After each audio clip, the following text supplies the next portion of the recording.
Toda honra e toda glória ao nosso Deus, amém, queridos? E assim nós vamos crescendo e desenvolvendo para a glória do nosso Deus. Em breve nós teremos outras recepções. Eu gosto sempre de lembrar a igreja. A obra missionária é uma obrigação pessoal, individual e intransferível. E cada um de nós tem papel nesta obra que foi nos comissionadas por Jesus Cristo. Então fique atento às oportunidades que você tem no dia a dia para compartilhar a palavra do Senhor e trazer outros, trazer visitantes, trazer pessoas para o curso de Discipulado 1. E quem sabe você não será um canal de Deus para a salvação de vidas e famílias inteiras. Amém ou não amém? Você precisa almejar e aspirar essa excelente obra. Dito isso, abra aí a sua Bíblia, nesse belíssimo livro de Neemias. Nós vamos iniciar aqui essa série de mensagens, nesse livro de Neemias, nesse mês de março e abril, restauração e renovo no Senhor. Você precisa de restauração? Você precisa de renovo na sua vida? Eu preciso, nós precisamos. De repente, você ou eu ou nós precisamos derrubar muros e reconstruir muros. Nós vamos ver que essa história do povo de Deus, narrada em Neemias, é de fato uma história de restauração, de reconstrução. E você sabe como está o seu coração hoje, mas o Papai do Céu também sabe. E que nós estejamos aqui com essa disposição de mente e coração. Senhor, restaura a minha sorte, restaura a minha alegria, restaura o meu ânimo, restaura a minha fé. Em que área da sua vida você tem precisado de restauração? Coloque isso diante do Senhor. Coloque essa área que necessita ser restaurada. Como a cidade de Jerusalém precisou ser restaurada no relato deste livro de Neemias. De repente você está precisando de uma restauração, seja ela pequena ou grande. Mas todos nós precisamos. Então, Neemias capítulo 1, versos 1 a 11. Vamos fazer essa leitura. Os irmãos que aqui estão, os irmãos que estão em seus lares, acompanhem atentamente a leitura desses 11 versículos, que diz assim a palavra do Senhor. As palavras de Neemias, filho de Acalias, no mês de Quisleu, no ano 20º, estando eu na cidadela de Suzã, veio Anani, um dos meus irmãos, com alguns de Judá. Então lhes perguntei pelos judeus que escaparam e que não foram levados para o exílio e acerca de Jerusalém. 3. Disseram-me: os restantes que não foram levados para o exílio se acham lá na província, estão em grande miséria e desprezo. Os muros de Jerusalém estão derribados e as suas portas queimadas. Tendo eu ouvido estas palavras, assentei-me e chorei e lamentei por alguns dias. E estive jejuando e orando perante o Deus dos céus. E disse: ah, Senhor, Deus dos céus, Deus grande e temível, que guardas a aliança e a misericórdia para com aqueles que te amam e guardam os teus mandamentos. Estejam, pois, atentos os teus ouvidos e os teus olhos abertos para acudires à oração do teu servo, que hoje faço a tua presença, dia e noite, pelos filhos de Israel, teus servos, e faço confissão pelos pecados dos filhos de Israel, os quais temos cometido contra ti. Pois eu e a casa de meu pai temos pecado. Temos procedido de todo corruptamente contra ti.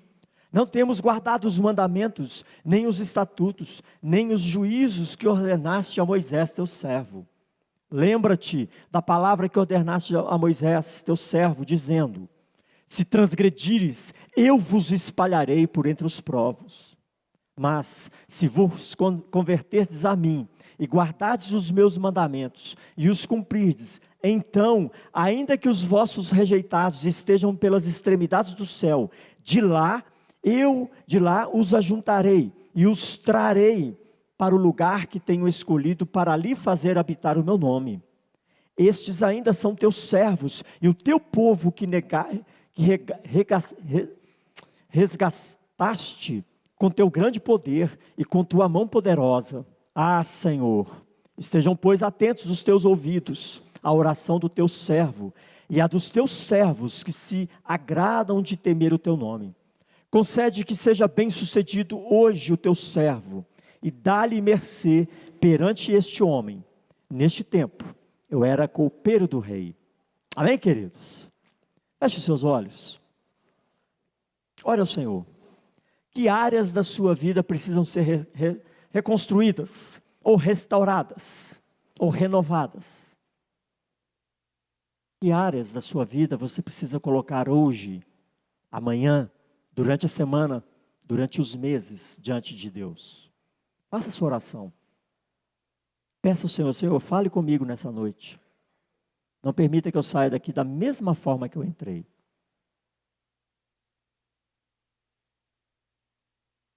Pai, graças te damos pela tua palavra, que é lâmpada para os nossos pés, luz para os nossos caminhos. Senhor, tem misericórdia de nós.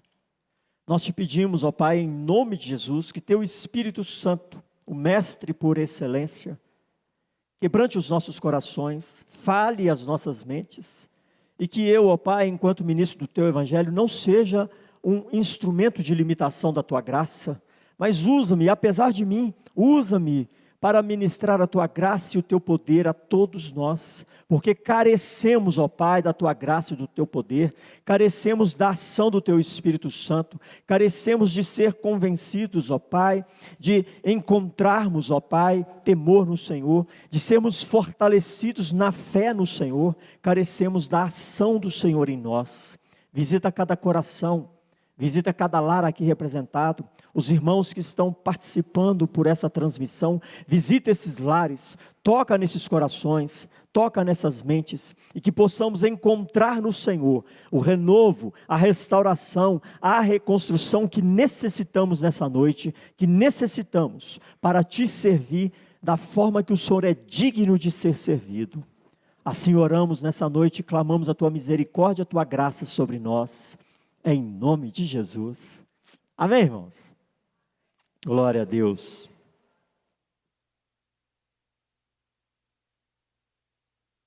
Meus queridos, esse livro de Neemias é um verdadeiro tratado a respeito de princípios de liderança. É um manual. E um dos melhores e o maior de todos que já foi escrito, que nós vamos encontrar em todas as escrituras. Neemias traz princípios extremamente importantes para a nossa vida enquanto servos de Deus.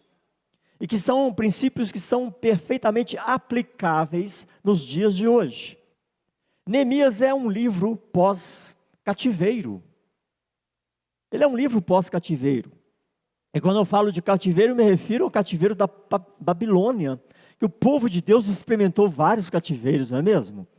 Ele é um livro pós-cativeiro, e esse cativeiro da Babilônia aconteceu por volta do ano de 586 a.C.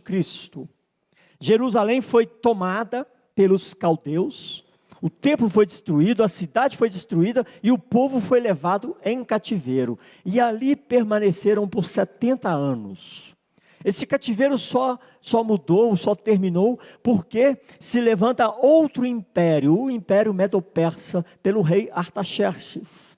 E ele ali vence a Babilônia e toma o povo de Deus que estava ali cativo.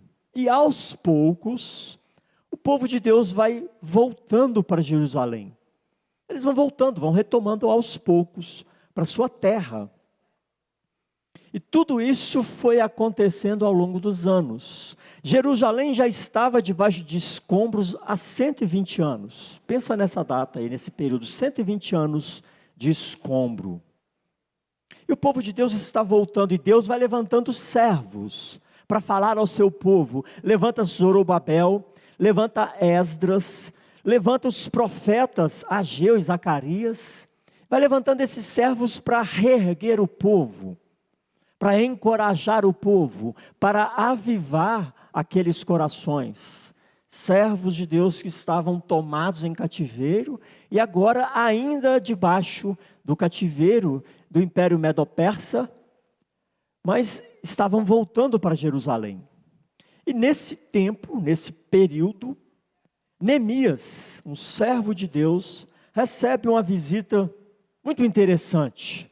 O verso 1 diz aí que Neemias, filho de Acalias, no mês de Quisleu, guarda esse mês aí, Quisleu, desse mês, ele recebe ali na cidadela de Suzã. Essa cidadela era onde estava ali o castelo do rei, né? O castelo de inverno.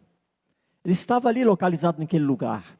E ele recebe a visita de um dos seus irmãos, Hanani. Ele recebe essa visita nesse mês de Quisleu. Você já fez aquela pergunta quando você encontra com uma pessoa assim, ó? E aí, Ivan, tudo bem? E aí, Andresa, tudo bem? Como é que está a família? Você costuma fazer esse tipo de pergunta quando você encontra com uma pessoa? A maioria, não é?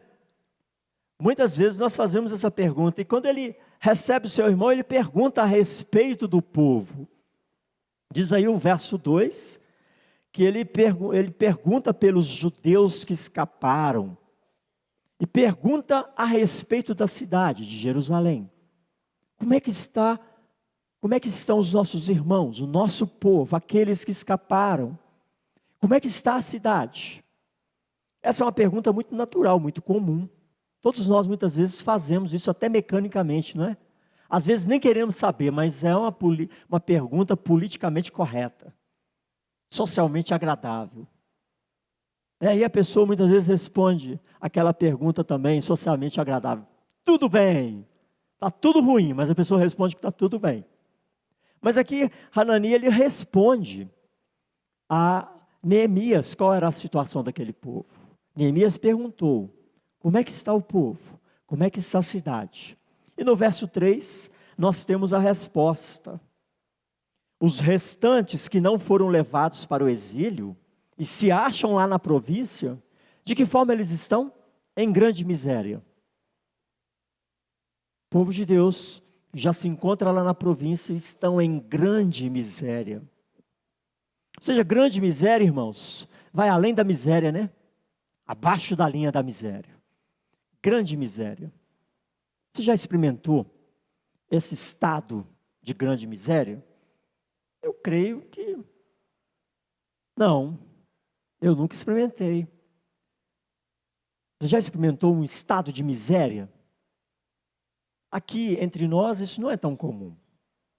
Mas Hanani diz que aquele povo que estava voltando para aquela província estava em grande miséria. Como se não bastasse a grande miséria, eles também estavam vivendo o quê? Em situação de desprezo. Qual é a diferença de uma coisa para outra? Grande miséria é não tenho onde morar, não tenho o que vestir, não tenho o que comer, estão passando fome. Há uma insegurança total. Daí para pior. Além disso, estão vivendo em estado de desprezo. Você alguma vez já se sentiu desprezado?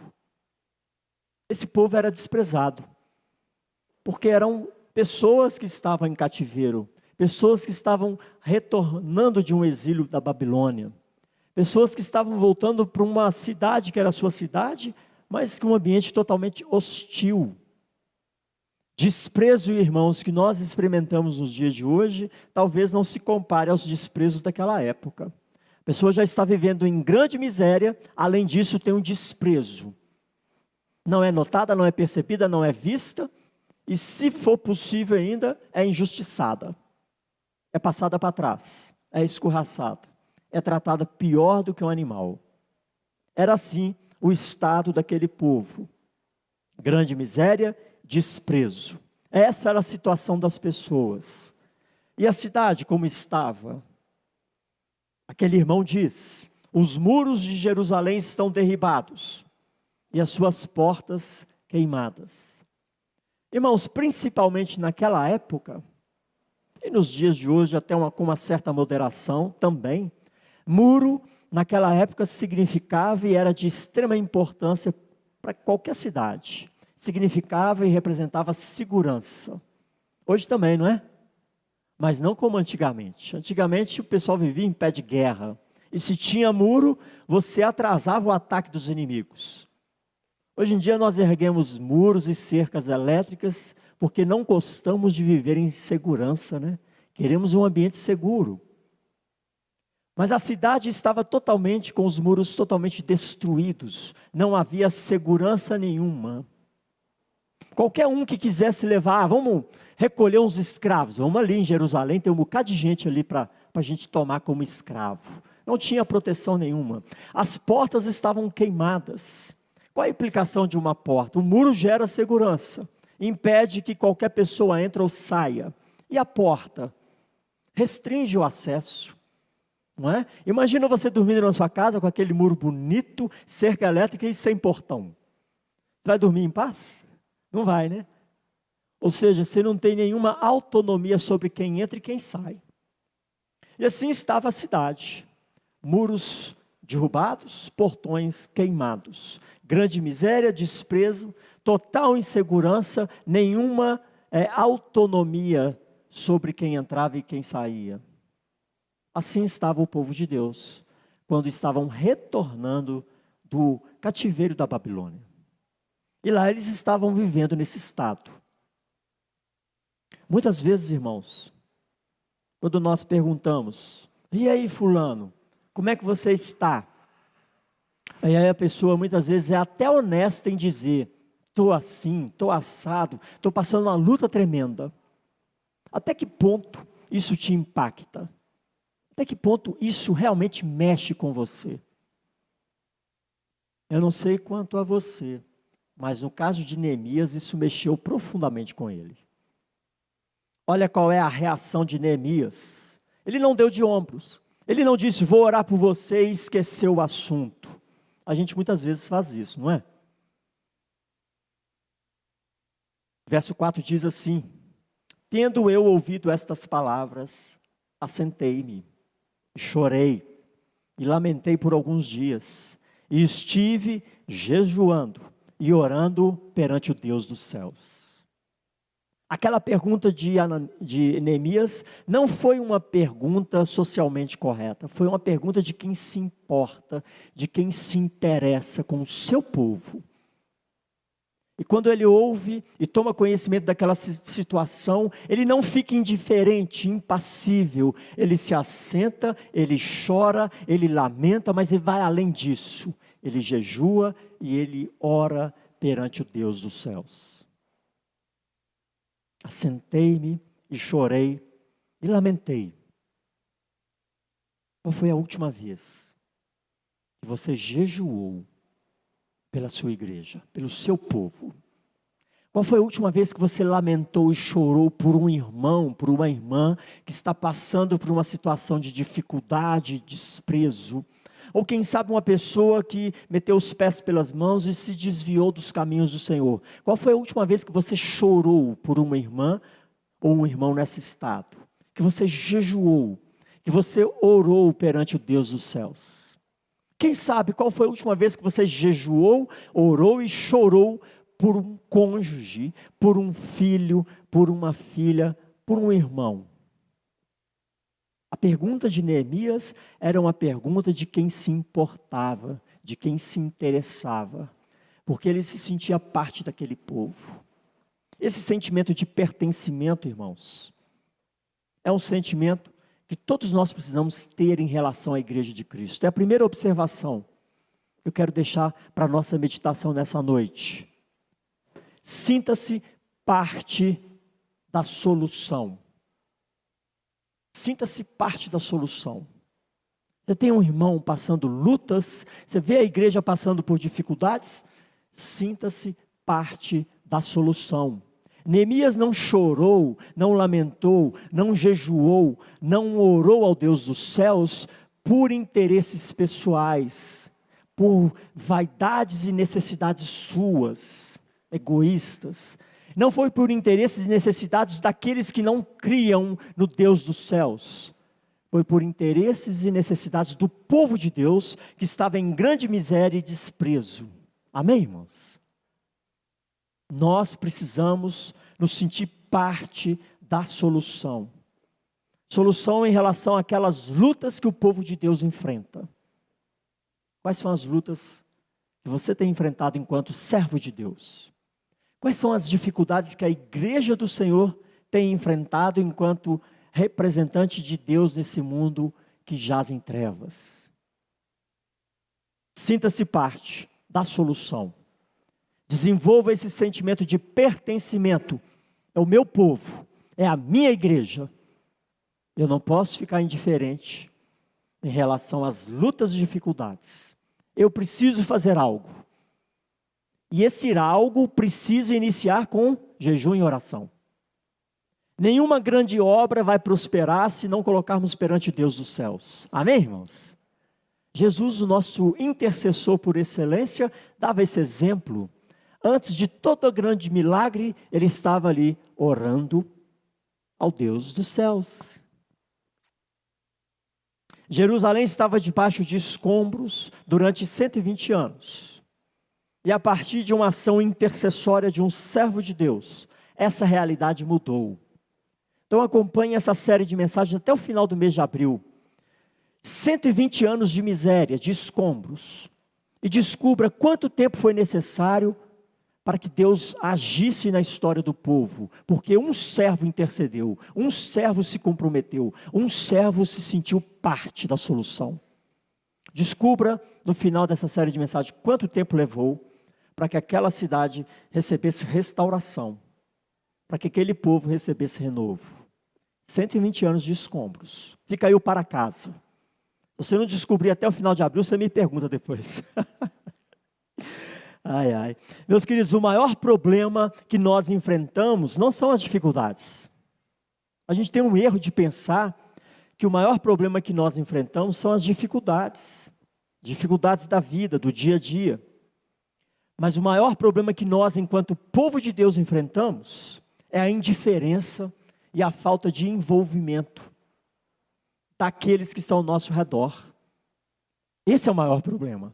Indiferença e falta de envolvimento. Às vezes de quem está ao meu redor e às vezes de mim mesmo.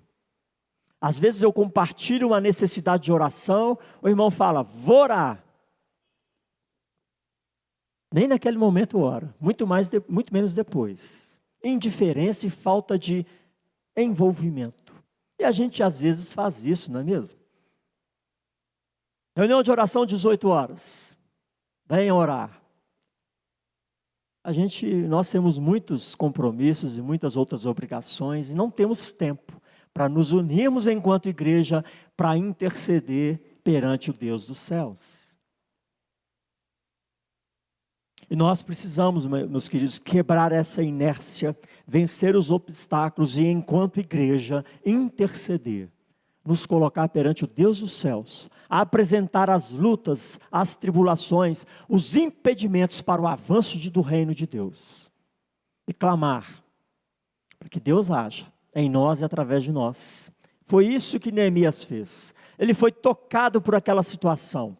Ele não saiu correndo desesperado, não foi até o rei, não procurou recursos. Primeira coisa que ele fez, assentei-me, chorei, lamentei, jejuei, e orei perante o Deus dos céus. Deus pode usar você, se você se colocar verdadeiramente à disposição de servi-lo. Os servos mais eficazes na obra do Senhor são aqueles que avançam de joelhos na presença do Deus dos céus. São aqueles que avançam de joelhos na presença de Deus. Segunda observação, meus queridos, que nós precisamos extrair desse texto. Olha o verso 5. E disse, Senhor, Deus dos céus, Deus grande e temível. Meu querido e minha querida, conheça a quem você se dirige. Essa é a segunda observação. Conheça a quem você se dirige. Neemias não se preocupou se aquele povo, aquela cidade já estava destruída, já estava debaixo de escombros há 120 anos. Ele não se preocupou com as dificuldades, ele não olhou o tamanho dos problemas, porque ele conhecia o Deus a quem ele se dirigia. E muitas vezes nós olhamos para as situações e falamos, não tem jeito não, né? Ou oramos e desistimos de orar, porque não vemos respostas imediatas. Conheça a quem você se dirige. O poder da intercessão de um servo de Deus, irmãos, não tem a ver com a sua habilidade, com a habilidade desse servo, mas tem a ver com conhecer a quem nós nos dirigimos para clamar. Amém, queridos? Você, quando ora a Deus, você ora confiadamente, você se coloca diante do trono de Deus, reconhecendo que Ele é um Deus galardoador dos que o buscam, reconhecendo que, assim como Neemias, Deus dos céus, Deus grande, é o Deus todo-poderoso e soberano, sobre todos os reis. Nós cantamos isso aqui agora, mas também é um Deus temível. O que quer dizer que Deus é um Deus temível, irmãos? Porque Deus é temível. Tem muito crente que ainda não sabe por que Deus é temível. Pensou na resposta? Por que Deus é temível? Não é porque Ele é maldoso não, gente. E muito menos porque Ele é vingativo. Sabe por que Ele é temível? E eu preciso temer esse Deus? Porque Ele é santo e justo. É por isso que Ele é temível, irmãos. Por mais que Ele te ama, por mais que você seja filho dEle, Ele vai descer o cajado se for preciso, porque Ele é santo e justo. Por isso devemos temê-lo. Não é porque Ele é vingador, não é porque Ele é maldoso, é porque Ele é santo e justo. E Neemias sabe disso. Ele sabe a quem ele se dirige, Deus grande e temível, que guardas a aliança e a misericórdia para com aqueles que te amam e guardam os teus mandamentos. E ele faz o apelo no verso 6, estejam, pois, atentos os teus ouvidos e os teus olhos abertos para acudires à oração do teu servo. Irmãos, Deus é temível, porque Ele é santo e justo. E Ele não é complacente com os nossos pecados. Jerusalém estava debaixo de escombros, não foi de graça não, foi por causa do pecado do povo de Deus. O povo de Deus ficou 70 anos no cativeiro da Babilônia, porque eles pecaram contra Deus. Deus santo e justo, não passa batido, não tem complacência, não tem indulgência, não tem jeitinho na justiça divina. Por mais que Ele te ame, se for necessário, a disciplina virá. Por isso devemos temê-lo e nos alinharmos com a sua santidade e guardarmos a sua misericórdia. Por isso Ele diz, Deus de misericórdia para com aqueles que te amam e guardam os teus mandamentos. Neemias não está fazendo uma oração de tolo, ele está fazendo uma oração típica de quem conhece a Deus. Essa é a segunda observação, conheça a quem você se dirige. Olha o verso 7.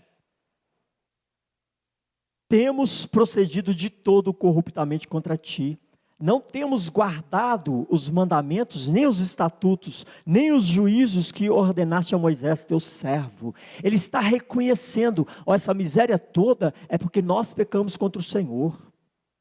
Deus é um Deus de justiça, um Deus de misericórdia, e se estamos passando por isso, é porque pecamos contra o Senhor. Ele se coloca nesse bojo, não é aquele povo que pecou não, eu também pequei. Eu também pequei contra o Senhor. Eu também me coloco, eu faço confissão pelos pecados dos filhos de Israel, os quais também temos cometido contra ti, está aí no verso 6. Ele não se coloca acima da situação daquele povo. Lembra a primeira observação? Seja parte da solução, sentimento de pertencimento. Eu e meu povo, nós pecamos contra o Senhor. E ele está fazendo essa confissão, eu e a minha casa do meu pai, nós pecamos contra o Senhor. Tem misericórdia de nós, porque ele sabe a quem ele se dirige.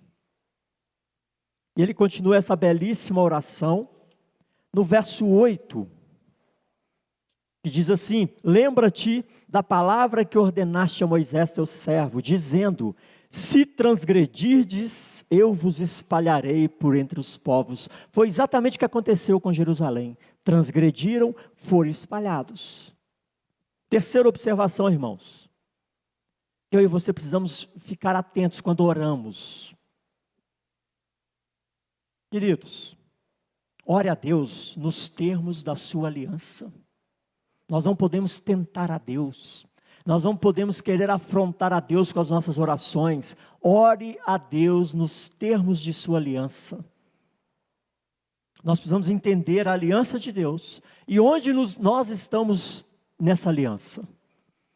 E Neemias tem essa consciência. A aliança de Deus era: se transgredirdes, eu vos espalharei por entre os povos. Mas, verso 9, se converterdes a mim e guardardes os meus mandamentos e os cumprirdes, então ainda que os vossos rejeitados estejam pelas extremidades do céu, de lá os ajuntarei. Amém, irmãos? Deus é justo. Deus é justo. Quando clamamos a misericórdia, reconhecemos os nossos erros, pedimos sinceramente perdão dos nossos pecados, Ele é fiel e justo para nos perdoar os pecados, para sarar a nossa carne e nos reconciliar consigo, nos restaurar. Então o que está faltando, irmãos? Reconhecermos os termos da aliança e nos alinharmos com esses termos, nos enquadrarmos com esses termos. É isso que muitas vezes faltam em nossas orações. Verso 10, olha que coisa linda que Neemias faz. Senhor, nós pisamos na bola, nós pecamos contra o Senhor, hoje nós estamos vivendo em miséria e precisamos de restauração. Verso 10, estes ainda são teus servos, apesar do pecado, ainda somos teus filhos, tem misericórdia de nós. Estes ainda são teus servos e o teu povo que resgatastes com o teu grande poder e com tua mão poderosa. Trazendo para hoje, como é que Deus te resgatou das trevas? Está vendo aqui? Deus te resgatou com um grande poder em Cristo Jesus. Jesus te entregou, derramou a sua vida por mim, por você, por nós. Você acha que Deus vai ficar indiferente às suas lutas, às suas tribulações? Se enquadre nos termos da aliança. Clame ao Senhor, reconheça as falhas, se alinhe. Isso vale para as súplicas e para as intercessões, porque Deus não tem prazer na miséria do seu povo, amém, irmãos? Deus não tem prazer nas suas dificuldades, e muitas vezes somos nós que provocamos essas dificuldades. Jerusalém passou essa gracinha toda, porque pecou contra Deus repetidamente. É só ler a história dos reis de Jerusalém, livro de Reis. Faça essa leitura para você ver os altos e baixos do povo de Deus. Então, terceira observação, ore a Deus nos termos de sua aliança, não provoque a ira de Deus. Ore nos termos de sua aliança. Nós temos esse aspecto nos versos 8 a 10. Neemias conhecia e entendia isso muito bem. Neemias sequer, irmãos, conhecia a cidade de Jerusalém, porque ele nasceu no cativeiro. Ele nasceu no cativeiro, ele sequer conhecia a cidade. E muito possivelmente não conhecia todas aquelas pessoas que lá estavam. Mas ele tomou as dores, porque ele se sentia parte daquele povo, e ele era parte daquele povo. Ele intercedeu, ele orou, ele jejuou. Ele comprou aquela briga. Ele se interessou pela história da sua igreja, vamos dizer assim. Pela situação do seu povo. E aqui, como parte daqueles que pecaram contra Deus, ele demonstra um sentimento e atitude de pertencimento. Assim como eu pertenço nas bênçãos, eu também pertenço nas dificuldades. Senhor, nós pecamos contra o Senhor. Nós falhamos contra o Senhor. Agora tem misericórdia de nós. Tem misericórdia. Coisa que muitas vezes nós negligenciamos. Às vezes é mais fácil se afastar do irmão, da irmã, se afastar da igreja, do que orar e jejuar, para que Deus tenha misericórdia de nós. Não é verdade? Você ama a IPE? Você ama a sua igreja? Essa igreja que Jesus comprou com o seu sangue, com a sua vida? Você ama? Qual foi a última vez que nós jejuamos para que Deus renovasse e restaurasse, transformasse? Neemias não está orando e jejuando por vaidades e interesses pessoais. Ele está orando e jejuando pelo povo, pelo seu povo, o povo de Deus. Ele não está pedindo bênçãos aleatórias. Ele está clamando a misericórdia de Deus diante daquele estado de miséria e desprezo. Mas ele intercede de forma extremamente comprometida pelo seu povo. Porque ele sente e sabe que faz parte desse povo. Amém, queridos? A dor do meu povo é a minha dor. É assim que essa sua filosofia em relação à IPE, a dor da minha igreja é a minha dor? Se não é, precisa ser. Sentimento de pertencimento. É a minha igreja. Os meus irmãos, lavados e remidos no sangue do Cordeiro. Verso 11, Neemias conclui essa belíssima oração dizendo: Ah, Senhor, estejam, pois, atentos os teus ouvidos à oração do teu servo e à dos teus servos que se agradam de temer o teu nome. Concede que seja bem-sucedido hoje o teu servo e dá-lhe mercê, dá-lhe graça perante este homem. Que homem? De que homem ele se refere? O rei Artaxerxes. Olha o verso 1 do capítulo 2. No mês de Nissan, do ano 20º, do rei Artaxerxes, uma vez posto o vinho diante dele, eu o tomei para oferecer e lhe o dei. Ora, eu nunca antes estivera triste diante dele. O que acontece a partir daqui?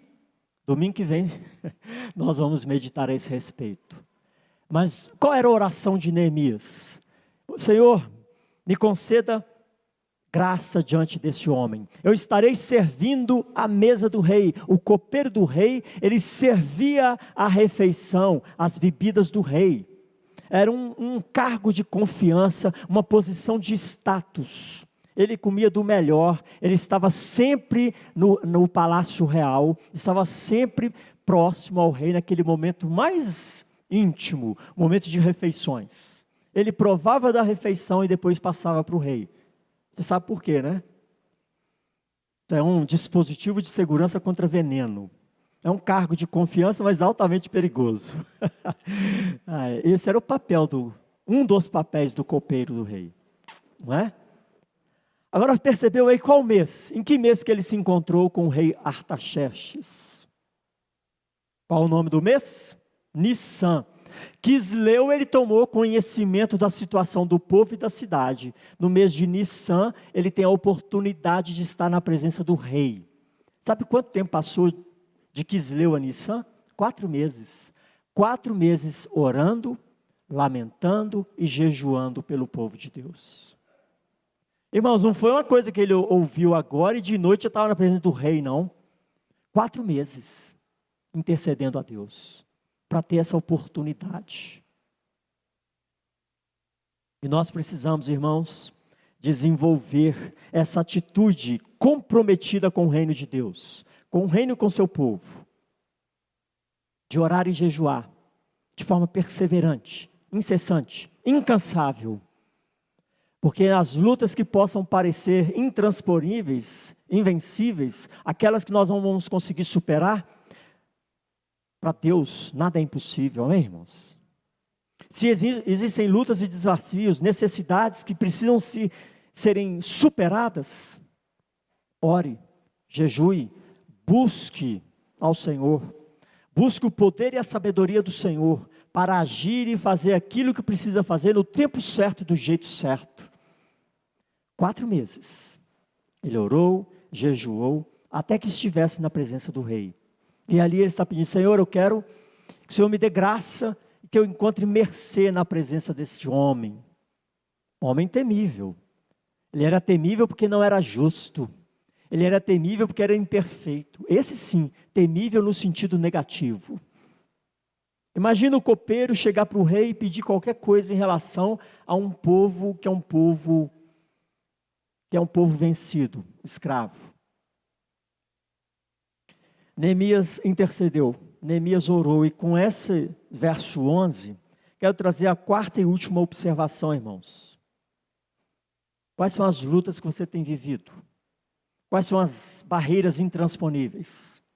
Quarta e última observação. A palavra final é do Senhor. Amém, irmãos? Não é do rei Artaxerxes, não são dos 120 anos e outros anos mais. É do Senhor. Você crê nisso? Você confia nisso? Então ore, interceda, não desiste, não abandone a causa, lute em oração, persevere, porque a palavra final é do Senhor. E nós temos esse exemplo magnífico, deste servo, que estava tranquilo na cidadela de Suzã, vivendo numa boa, comendo do bom e do melhor, na presença do rei, longe, 1.500 quilômetros de distância de Jerusalém, distante daqueles problemas, mas se importou com o seu povo e decidiu agir. Todo grande projeto, irmãos, começa com oração e jejum. Você quer fazer diferença no reino de Deus? Ore e jejue. Ore e jejue. Se existem lutas e desafios a serem superados, ore e jejue. Diante disso, meus queridos, quero deixar duas aplicações para mim e para você nessa noite. Diante desses 11 versículos que são uma oração intercessória poderosa. Poderosa não por causa de Neemias, mas por causa de quem Deus é. Primeira aplicação. Você se sente parte do povo de Deus? Você ama a sua igreja? Você ama o seu povo? Entenda que você é a resposta de Deus para a solução das dificuldades que vierem surgir no meio do povo de Deus. Amém ou não amém? Você é a resposta de Deus. Deus age através de pessoas, de servos comprometidos e disponíveis para servi-lo. Você é essa pessoa? Neemias não tinha nada a ver com o assunto, tomou o conhecimento e falou: eu não posso ficar indiferente, eu vou orar e vou jejuar. Vou buscar de Deus uma direção. 4 meses, orando e jejuando. Segunda aplicação, se comprometa com o reino de Deus. Se comprometa com o reino. Nós temos uma vida pessoal, mas essa vida pessoal não está acima do reino de Deus. Nós precisamos enquadrar a nossa vida pessoal nos valores e no projeto de Deus. Comprometa-se com o reino, com o plano de Deus. Nós precisamos ter essas duas atitudes. E isso precisa guiar, nortear a nossa existência. Amém, queridos? Olha só um grande exemplo de Jesus, o maior de todos os intercessores. Neemias intercedeu pelo povo. Jesus intercede por nós até hoje. É um privilégio, irmãos. Ele está à direita de Deus Pai intercedendo até hoje. Essa mesa que nós vamos celebrar daqui a pouco, irmãos, é a extensão da obra de Deus, restaurando e reconstruindo, não muros, mas vidas para serem vividas eternamente. Amém, queridos? Esta é a obra de Cristo a meu favor e seu favor. Você acha que Deus está alheio a você? Você acha que Deus está indiferente à sua condição? Não está. Ore, jejue, busque ao Senhor. Se envolva nas coisas do seu reino. Sinta-se parte deste povo escolhido de Deus. Amém, queridos? Feche seus olhos.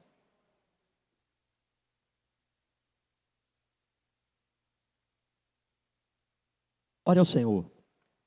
E aproveite para se preparar para participar dessa obra de restauração eterna, da ceia do Senhor. Se coloque diante do Senhor nesse momento, presente a sua causa, a sua vida. Peça ao Senhor: Senhor, ao participar desses elementos, renove a minha fé, renova a minha alegria, restaura a minha sorte, restaura o meu ânimo, o meu vigor em servir ao Senhor. Se porventura houverem pecados a serem confessados, confesse-os. Coloque diante do altar do Senhor e participe desta mesa. Porque esta é a obra de restauração que Jesus fez por mim, por você, por nós. Oremos.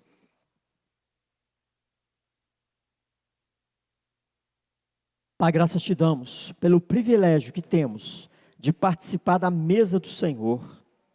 Graças te damos, ó Pai, por estarmos na família da fé. Te louvamos, ó Pai, pelo corpo e pelo sangue de Cristo, que nos lembra da obra do Senhor, do amor do Senhor por nós. E nesta noite bendita, clamamos a Tua misericórdia sobre nós, lava-nos de todo o pecado, para que possamos participar desses elementos com mãos santas, corações puros. E que ao participarmos desses elementos, sejamos tocados pela Tua misericórdia, pela Tua graça e pelo Teu poder. Pai, nós em nome de Jesus Cristo consagramos os elementos que aqui serão utilizados para esse ofício santo. E que o Senhor esteja derramando o Teu poder e a Tua graça sobre o Teu povo. Assim oramos e agradecemos em nome de Jesus. Amém, irmãos?